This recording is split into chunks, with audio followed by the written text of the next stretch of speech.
Welcome to Adjusting to Six Figures. Two best friends that turn their lives around, professionally and personally. So if you're looking to change, we tell it like it is, with no bullshit. Shut up with the excuses and make something of your life. Let's do this. This is Adjusting to Six Figures. And here are your hosts, Jeremy Reddig and Chris Stanley. All right, here we are. Kristen David is my guest today. Kristen, how are you doing today? I am awesome. I am excited to be here, Jeremy. We were just talking off the podcast. I'm excited to have you here because, we've known each other for a while now. And, I was so excited to have you in because you have such a great story behind you. And it's a story that's developed over such a long period of time, and you've done so well for yourself. I mean, it's really, really, really an honor to have you taking some time out of your day and coming on the podcast with us. So I really wanted to, although we've known each other for so long, I really don't know you, I guess. I don't, and that's what I love about the podcast is really getting to know the people, the person that's sort of behind the mask, yeah. I guess you could say, yeah. and really trying to understand the psyche a little bit more. Yeah. So you were, just to throw it out there for the listeners, we know each other because for a period of time, you were actually my business coach, right? So, and I found you because you were referred to me from my attorney, actually, believe it or not. And that's because you were a practicing attorney. Am I right? Correct. And I was her coach. Right. Yeah. But yes. So I wasn't today, as I sit here, now an owner of a multi-million-dollar coaching business, helping business owners get out of the grind. But it wasn't always that way. I mean, going all the way back, the stories you probably haven't even heard all of, Jeremy, are, I didn't know how to run a business like a business when I first started. I mean, law school doesn't teach us the realities of how to run a business. Professional schools, they teach us the tech, they teach us the, the tactics, but they don't teach us how to actually manage and run a business. And I know you do an amazing job helping people learn the specific processes and the techniques for, adjusters and different aspects of that. But running a business isn't that hard once somebody explains it, but nobody ever explained it to me when I first started. Right. So like many of the listeners, like I know you went through the same process.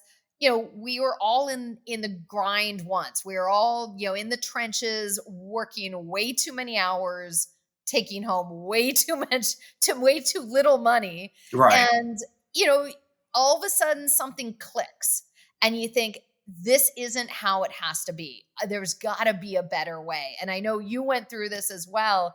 And so many people have. And so in my law firm business, I was a great trial lawyer, but I wondered, how do you juggle everything else? And I learned how to run a business like a business. I built my first business plan. I doubled from about $350,000 a year. It was just myself and two other people on my team, to a $700,000 business where all of a sudden I had 7 people on the team.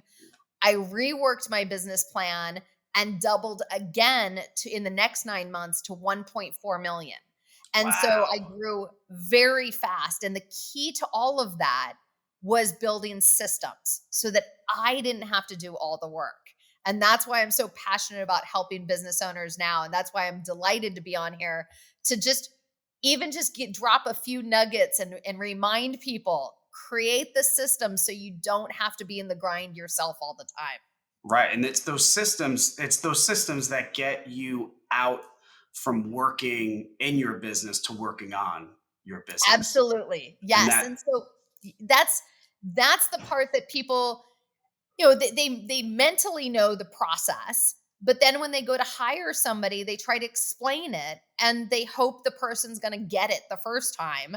And what brings that clarity is if there's some documented procedure, there's some documented a checklist, even something that's going to share and say, here's how we do these things, here's how I want it done right. And then they can do it predictably all the time. So yes, the systems are the key to the growth. And that's why if anybody's ever had I don't know about you, but if anybody's ever had a corporate job where they've walked in and and the first week or so you have all these manuals you have to go over, and it's just an excruciating time and you wish you didn't have to do it. But then as you get older, especially if you're a business owner, you start to realize that's why that corporate job was a corporate job and not a mom and pop's job, is because of systems like that. So, how did you?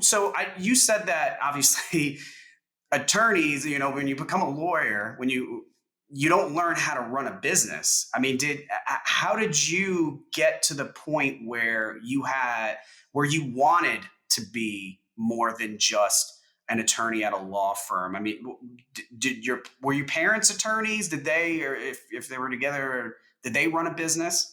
Yeah, my mother owned and operated a winery in Southern Oregon. And so I grew up around business, never realizing how much she was juggling. Right. And got out of law school, got my first job, and found that I loved the courtroom. I was great at it, but became a partner in a law firm, and all of a sudden realized there's a whole lot of management duties. And how do you juggle all this stuff? And I felt like there has to be a better way. Like I was great as a lawyer, but no one had really broken down this other part for me. And so I started taking some classes. I got some coaches that started training me on how to organize some of this stuff. And after a while, I realized this isn't that hard, once someone explains it. But Right. unfortunately, it's not as open knowledge as I wish it was. So, you know, you build and my biggest, if I could just drop one nugget right now for everyone, is start writing checklists for everything you do. You don't have to wait till you have an Yeah. employee. It's going to even streamline your own thinking and reduce the mental energy to have to be like, oh, did I hit everything? Just go ahead and get started, even if you're a solo and by yourself, because the day will come when you want to hire an assistant and you will Right. be so grateful that you can hand that stuff off. Right.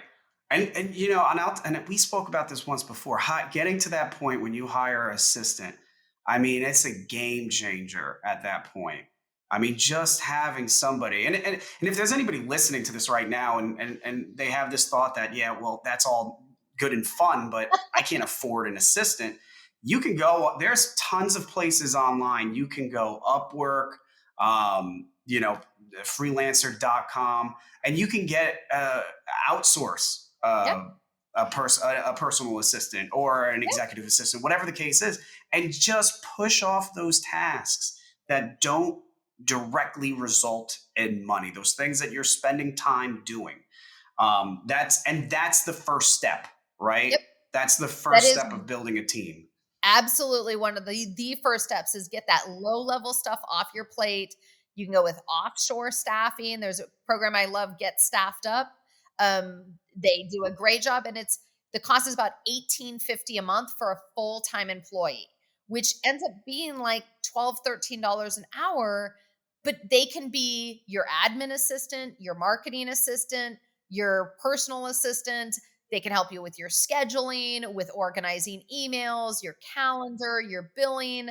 Like, that person will be way profitable for you by the end. But, again, it's also scary as all heck to hire a person, especially when you think about a full-time person.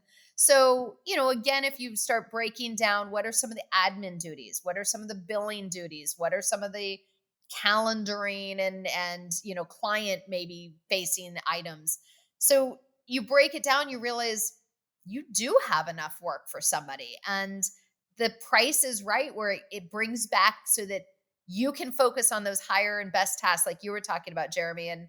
and not be doing the low level organizing and Right. filing and stuff like that. So Yeah. The stuff yes. that really doesn't make you money right Yep. there. Yeah. Focus on the growth.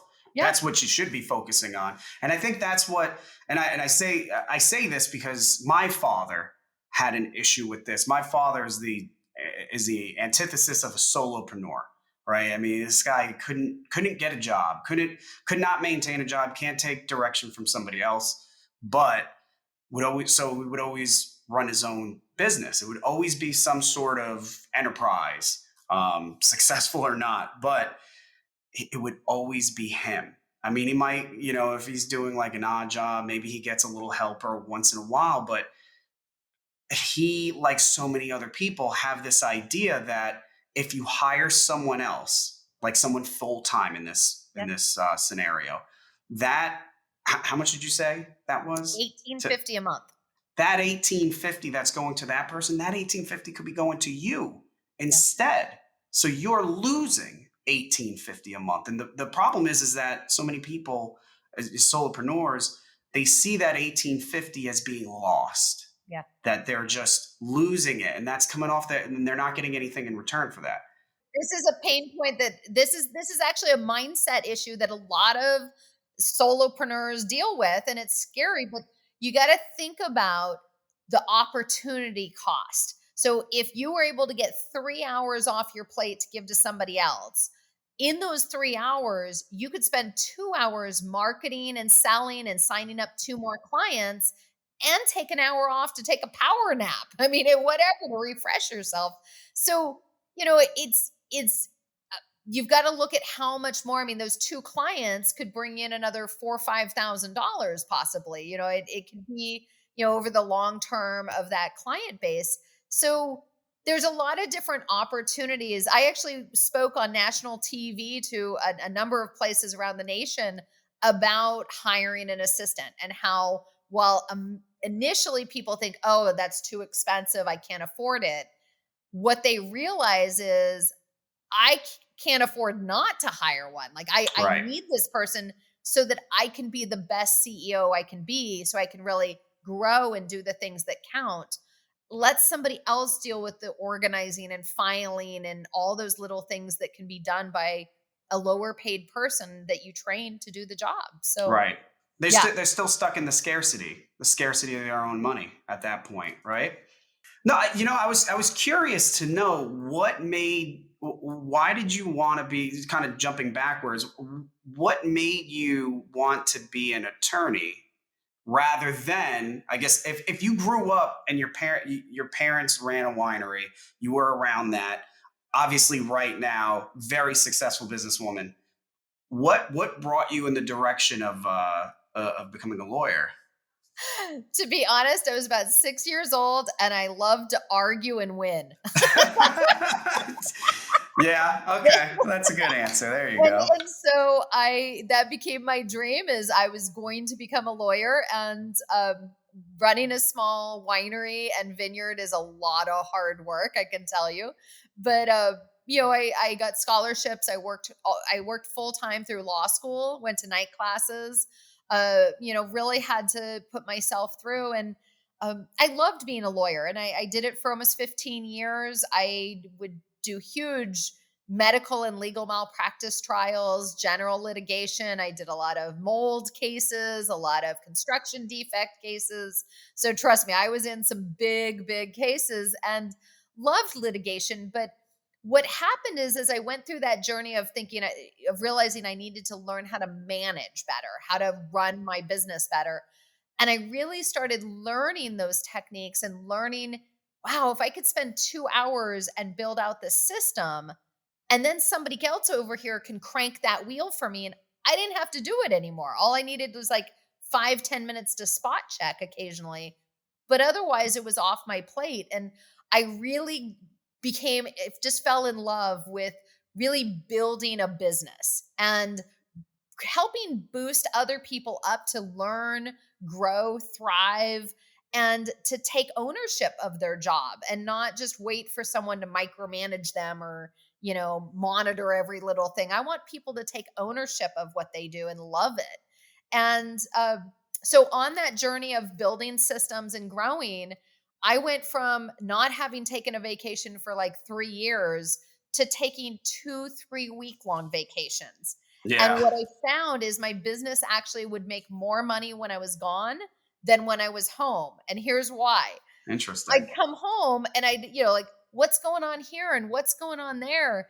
And they literally told me when I came back one time, leave us alone. We know how to do our job. They're like, go take another vacation. Yeah. We enjoyed it while you were gone. Go back. Yeah, and I looked at the numbers and they really were more financially stable without me. And so it got to that point where I started doing some teaching around the United States and just fell in love with helping other entrepreneurs really just have that leap and get out of the grind and really start building the kind of business they wanted so they could take vacations, because I know firsthand it's miserable when you're working late nights, you don't get a vacation, you miss birthday parties.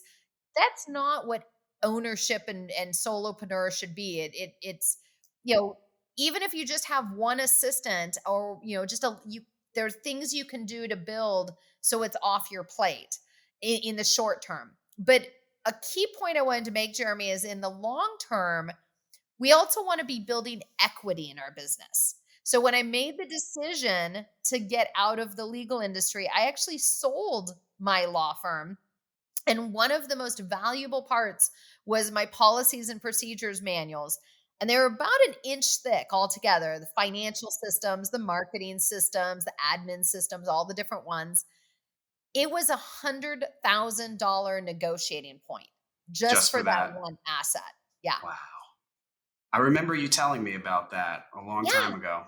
It's that's what made it turnkey. I could hire a new assistant and have them up and trained in 3 or 4 days. Like they could, again, it's maybe not as voluminous as the corporate world, but it's Right. it's reality based. It's like, hey, here are the 5 elements of your job. Here's some training on each one. Here's the procedure, here's the checklist, here's an example, here's a template to use.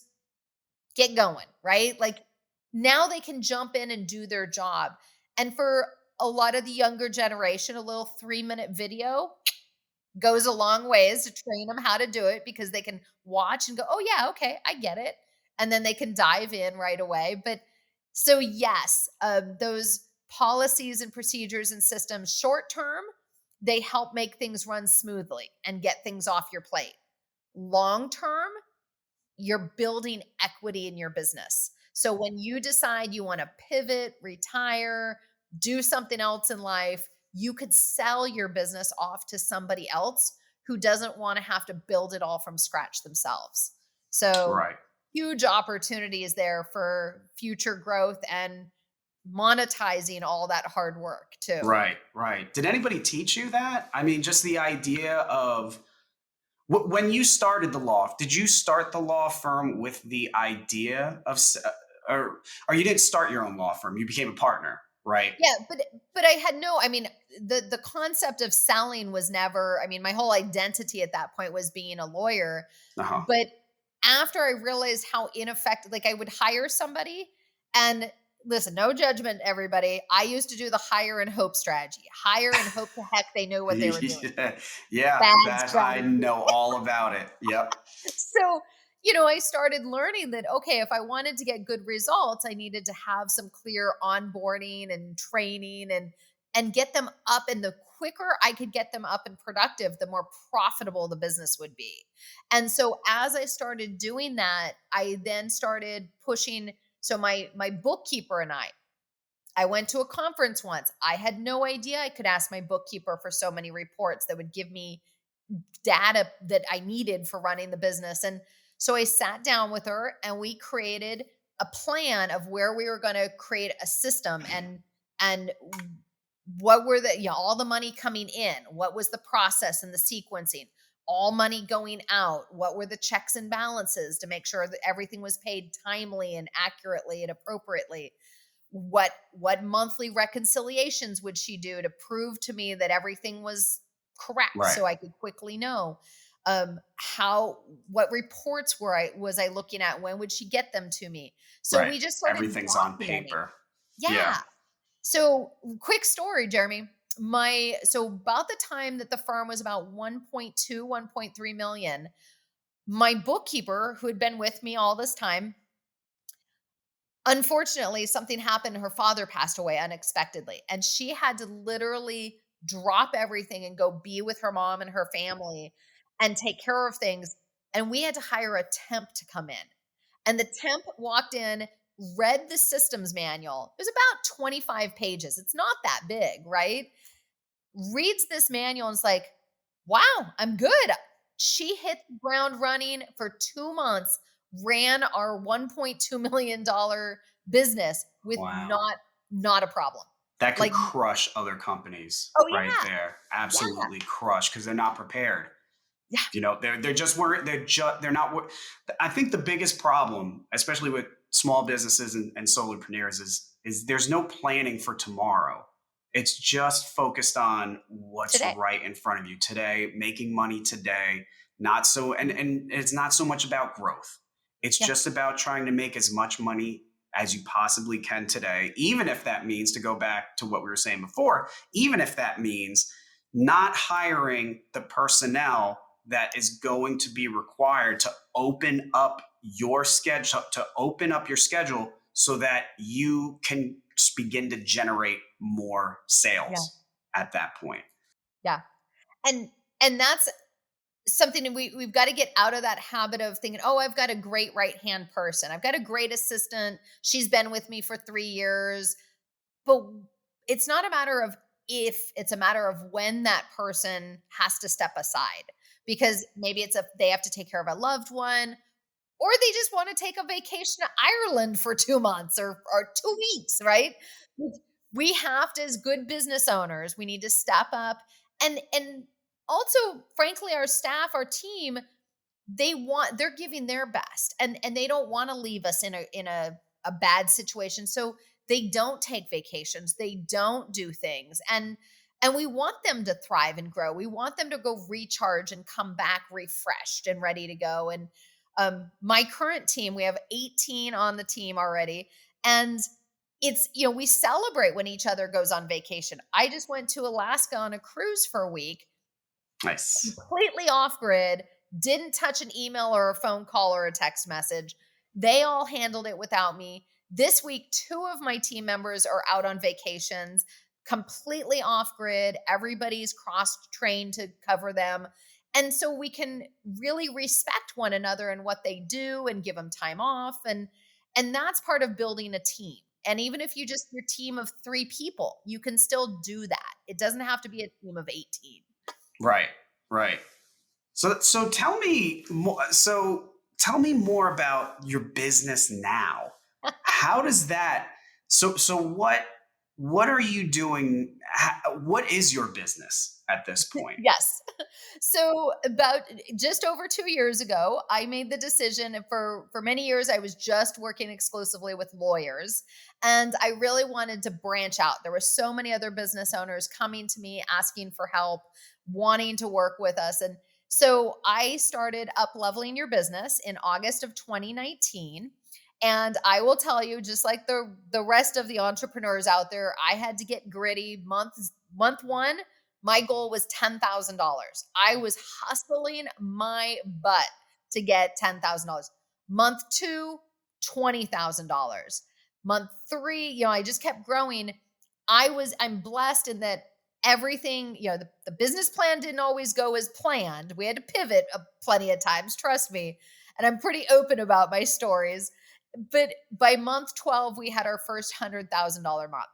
And so, sometimes you build the business plan and you go after it, you know what you got to do, and you just execute. And we now are, like I said, we've got 18 people. So we have a couple different parts of the company now. We have a coaching program.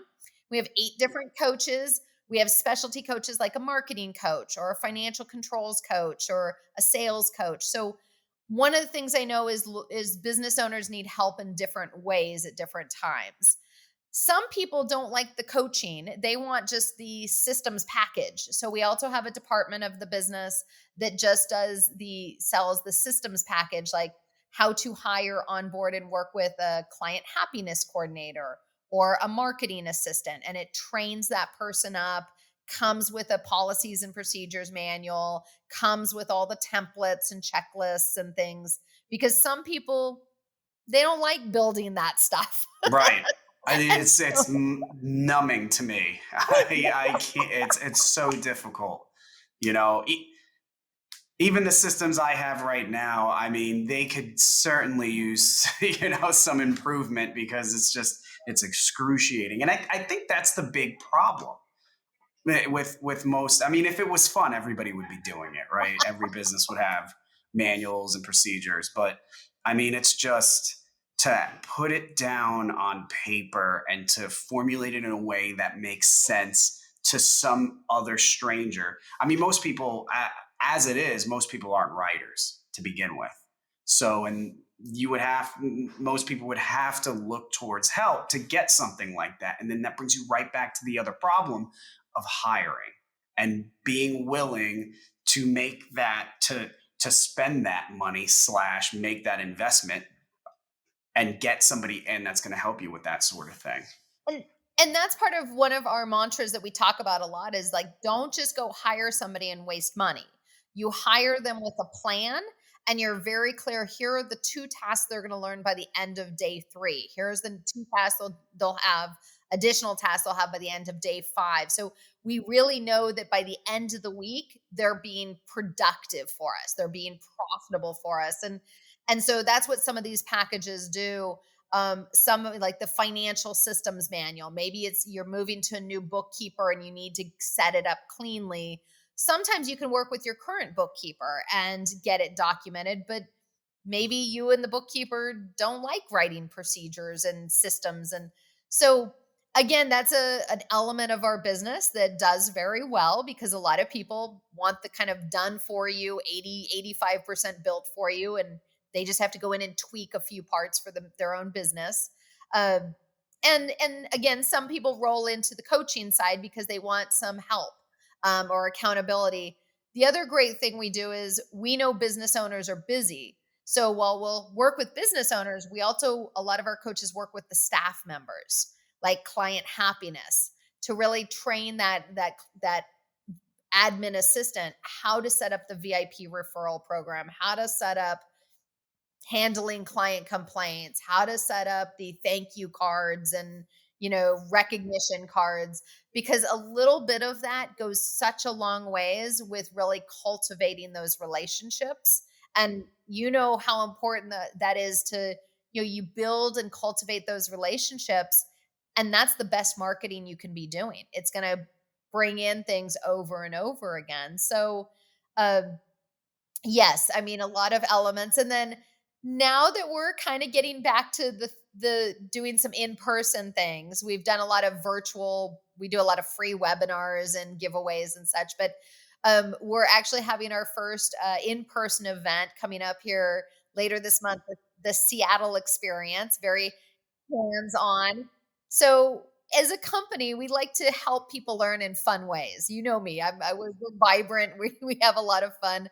But So what do you do? What are you going to do at the event? What goes on yes, there? so they're going to be, I'm taking them to a glass blowing class. A lot of lessons about how, think of it this way. You've got to have a good system and process to bring thousands of people in a year to be handling hot molten glass and have a wow experience, right? In 2 hours or less, right? And they do it so well. We're going to take them up to the top of the Space Needle here in Seattle, because sometimes you need to look at your business from a high vantage point and look down to see what's clunky, and look at a better picture. We're also going to go down to the water and the Seattle wheel and look up, because sometimes that's where you see where there's clunky parts that aren't working well in your business. And lots of great leadership things going on at Pike Place Market. They throw the fish and they have a lot of fun. So a lot of different. I'm all about hands-on learning, and then we take all of those lessons and create an action plan for each person's business, so that they actually go back and have some things they can implement and use, and just have fun in life. Like, don't go to work unless it makes you happy, right? Like, Right, enjoy right. what you do. So I Yes, excited about that one. I think it's so. I think that a lot of coaches, I think coaching, the industry in general, has started to get such a bad rap because of all the lifestyle, recently turned lifestyle coaches that are out there. And it's really just somebody with an Instagram account with over 50,000 followers. So now they're a life coach. But and I think it's especially hard for business owners because just like we've been saying this whole time, making that investment, first of all, getting to the point where you are have the capacity to look at hiring somebody as being an investment rather than an expense, that they're an ass that they should be an asset to your business, just like a van would be if you have a moving company. It could be a liability if you let it sit there and you don't know what to do with it, or it can be an asset with boxes inside of it, and it's actively making you money. You know, just getting to the point where you're willing to accept that as being an asset. I mean, that's step one, but getting to the point where you're willing to take the chance on a coach, that is even harder for a business owner to take that leap, because we all think we're right. It's one thing to hire an assistant to do the shit that you don't want to do. It's another thing to hire a coach to help you see the bullshit you're doing on a daily basis. So it's a double whammy, I guess, of reasons why you shouldn't hire a coach. But there is that smaller segment of people that do find value of having sort of an unbiased, third party in a way to come in and look at what you're doing and to kind of get you to see things a different way, just like you would if you're having personal problems. If you have anxiety, depression, these sort of emotional issues, mental issues, you would see a mental health therapist, right, to help you get through those things. But just like this, you have to be willing to admit that the person at fault here may be yourself. If you're not making the money that you want to be making in business, it's not because and I've said this so many times, if you're not making the money that you should be making, that you deserve, and your business is not where it should be, it's not because of the fucking market. It's not because of the people that you hired aren't performing the way that they're supposed to perform. And it's not because of any of these external circumstances, it's because of you. And having that coach in there helps you understand that. And that's I couldn't recommend getting a coach more than, at least for some amount of time, just to see the benefit that goes behind it. So let me ask you this: without dropping names here, what do you've seen so many? I'm assuming at this point, with how much you're making, you've seen so many different businesses come through. What do you think the number one issue that most businesses are struggling with? I think they don't believe in their plan. So people will come in and they'll talk a big game and I'm going to make all this money, or we lay it out in a business plan or something. But if they don't have confidence that marketing is going to actually bring the people to them, it causes them not to want to hire that assistant. They're scared. They're living in fear and they're thinking, but for the last 2 years, this plan hasn't worked. So why do I think it's going to be different all of a sudden? And I think that's where a coach helps you see the blind spots, the coach and the opportunities that might have been getting glossed over previously.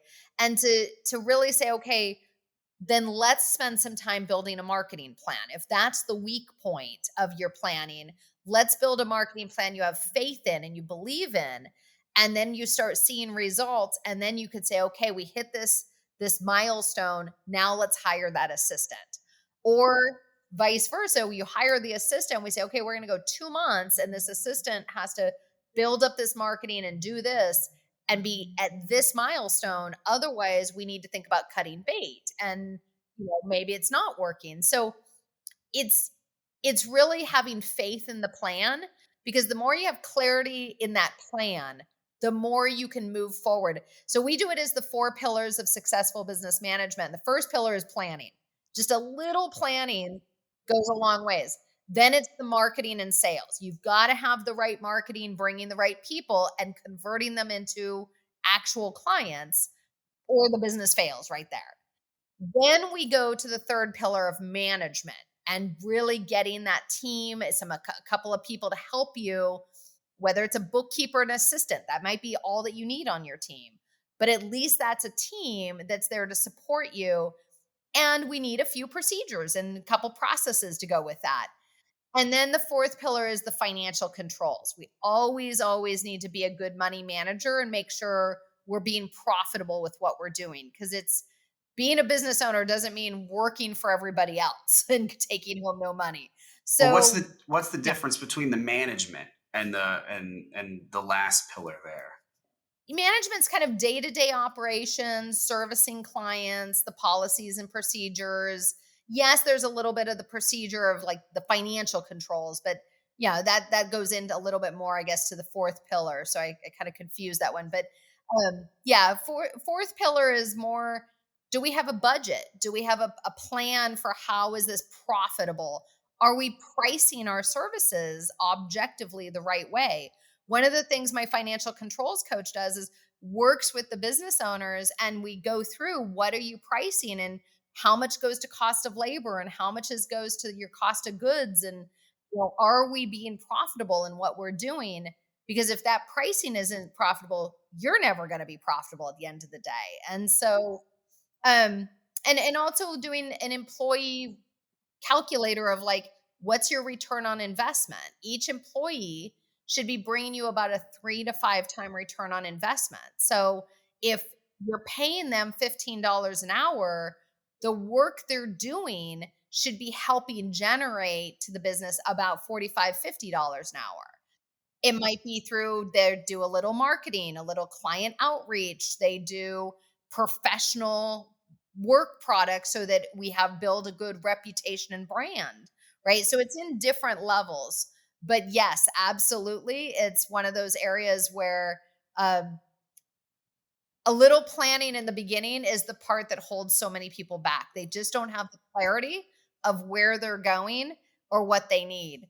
Some people know where they're going, but then they're like, okay, how do we get there? Like, what, we need some help with the actual process. So that's the beautiful thing with coaching is each person is unique. And I know there's a lot of coaching programs, it's one size fits all, and you get put in. We really believe on every business owner is in a different place. Everyone grew up with different backgrounds, different strengths and weaknesses. And so my one advice to everybody is talk to a coach and find somebody you resonate with. Find somebody that you can communicate with that's going to give you the help you need. And don't think of it as a lifetime commitment. Think of it as, I'm going to do this for 3 or 6 months, and get in there and give it your all, and just watch all the transformation that happens. You have somebody holding you accountable. It's amazing how much work gets done. Yeah. And I'll tell you what, I don't think I ever said this to you, but one of the biggest things, especially in my industry and I'm sure every industry that anybody's getting into, the one big thing is you feel like you need a mentor. And a lot of times you do, right? And maybe you don't need a mentor, but you understand the value of having a mentor, somebody who is going to be able to kind of guide you, give you advice, and push you along the way.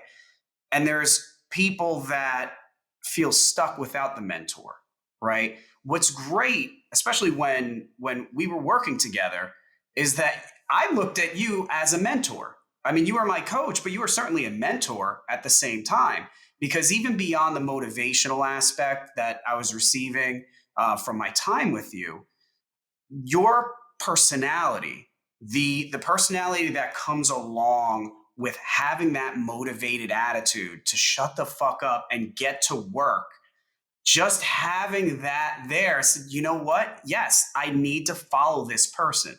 This person knows what they're doing, and I need to get off my ass and I need to get started and get to work. And, if if you're the type of person that needs that really wants a mentor and you can't find a mentor, find a coach. Because where the motivation behind having looking for a mentor is what? Somebody to help push you forward, right? You need help getting pushed forward so that you can realize your true potential. Get a coach. If you can't find a mentor, get a coach. If you can find a mentor, maybe get a coach anyway. Vice versa. Do whatever you got to do. Just get ahead and quit being lazy. That's what made you so good. Now we work together. So your business here, if you're just Joe Schmo and you want to get a coach and they land on your website or whatever and they sign up, what happens at that point?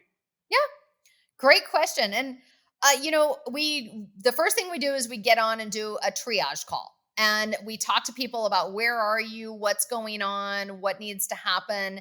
And we're pretty blatantly honest. I mean, there's some people that it's like, no, you need to go do X and Y and then come see us. Or they're not ready, and sometimes we tell them, I mean, we've got tons of free resources on our website, from how to write a business plan in 60 minutes to all kinds of YouTube videos that help people with financials. And sometimes we say, you know what, go watch this. Go, see if this is the kind of, because we're a little bit of butt kickers, like we love to work with people who are motivated and ready to move forward, but we don't take excuses. I once had a client, we actually send a lot of things to clients to kind of nudge them. We send a boot sometimes. I've also sent somebody a gross of toilet paper with a note. A gross is 122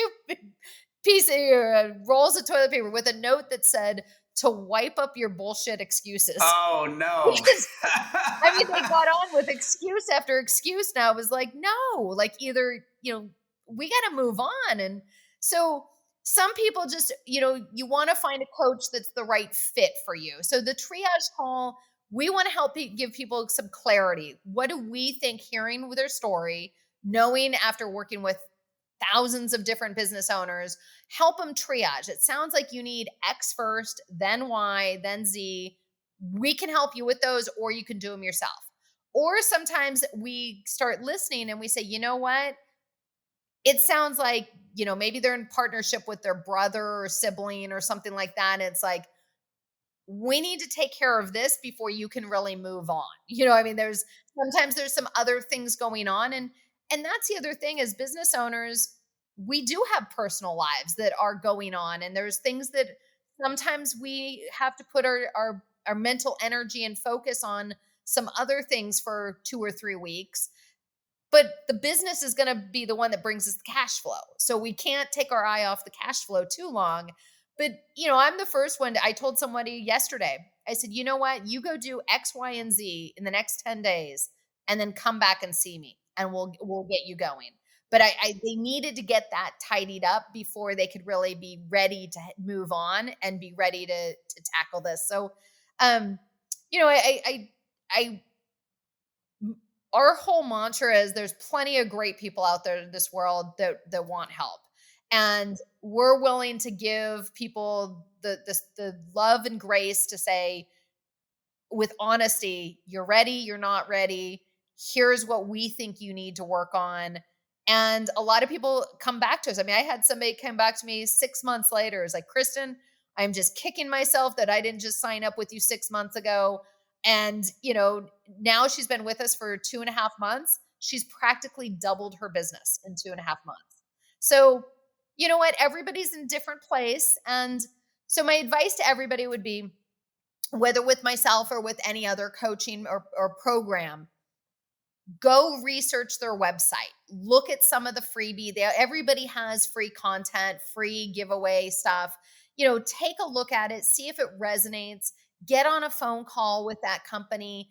See if it feels right. If they're being too salesy and they're pressuring you and you don't like that, maybe that's not the right fit. I think everybody, you need to take a step back and make sure that you feel good about the decision you're making, about the coach you're going to work with, because you got to be all in. So, but with that said, when you're all in and you have somebody there to hold you accountable to executing on your plan, it's awesome how much that can get done in such a short period of time. Definitely got to go burn the boats and go all in. I love Amazing. that. Kristen, where could, if first, before we wrap this up, so what businesses would be ideal for your company? I mean, do you handle anything across the board, or what's the deal there? Yeah, I mean, so generally we're looking for a lot of our business owners are professionals. They've become CPAs and lawyers and doctors and chiropractors but honestly, we've got a whole bunch of clients that are AV specialists and we've done med spas and we've done a lot of software and online programs. We've also done a lot of like insurance adjusters, realtors, a bunch of people that just kind of work for themselves. I have a realtor that came in and said, Kristen, I love what I do, but I want to build an empire. Like I want to build a bunch of people working in, doing this, helping more people. And we built it out. She has tripled her business in just 5 months. And so it's been a lot of fun. If you're only doing $7,000 a month, we'll jump on a triage call with you, but then we're going to tell you, you keep your cash close to your chest and don't go spend it on some expensive whatever. You need to build some of those systems, get an assistant, get more cash flow going first, right? So I'm always very cognizant about like, you shouldn't be out of proportion with what you're spending unless you are just getting started. You want to invest because you're going to build fast. Right. So it doesn't So really matter what the business is. As far as you're concerned, and as far as the business is concerned, it really doesn't matter what the business is, what the person is actually doing. What you do is you help form the pillars. You form the pillars and you create the systems for that business to grow. It could be any business. yeah. And that was one of the reasons I think, so I wrote a book of Uplevel Your Business, Uplevel Your Life, 4 Pillars of Successful Business Management. And it was picked up and honored earlier this year in Forbes as one of the top 21 books to read in Wow! 2021. Congratulations! Thank you. That's a Thank big you. deal. But I think that goes to the point of running a business like a business. It doesn't matter what kind of business you have. Like there's still going to be these foundational elements you have to pay attention to. You have to spend a little time. And so, listen, people could, if you just want kind of some of that base information, go get the book, the Audible. It's in French and Spanish. It's all over the place now. So, I think knowledge is a big part of this. I mean, high schools, colleges, they don't really teach this stuff anymore. And, it's not rocket science. It's just getting organized with running your business like a business. It's time to start taking your business seriously and start investing in it and getting people that know how to build that shit. That's awesome. Kristen, I'm so happy you were here. I hope you come back. Let us know what new has transpired in the business. Guys, if you're listening to this and you want to I highly, highly, highly recommend checking out Kristen. Chris, where can they find you? Where can everybody find you? Go ahead and come to our website, uplevelingyourbusiness.com. Check it out, poke around, and jump on the chat in the chat box. And right there, from there, you can get on with somebody and schedule an appointment. And you're also always welcome to connect with me on social media, thekristendavid.com. We're all over the place. So thank you, Jeremy, for having me. And yes, maybe we'll come back and do a special segment just on building systems, 5 easy ways, something like that. I'm into it. All right, guys. Thank you so much for tuning into this episode of the Justin Six Figures podcast. My guest, Kristen David. Go check out Upleveling Your Business and help level that shit. Thanks a lot, guys.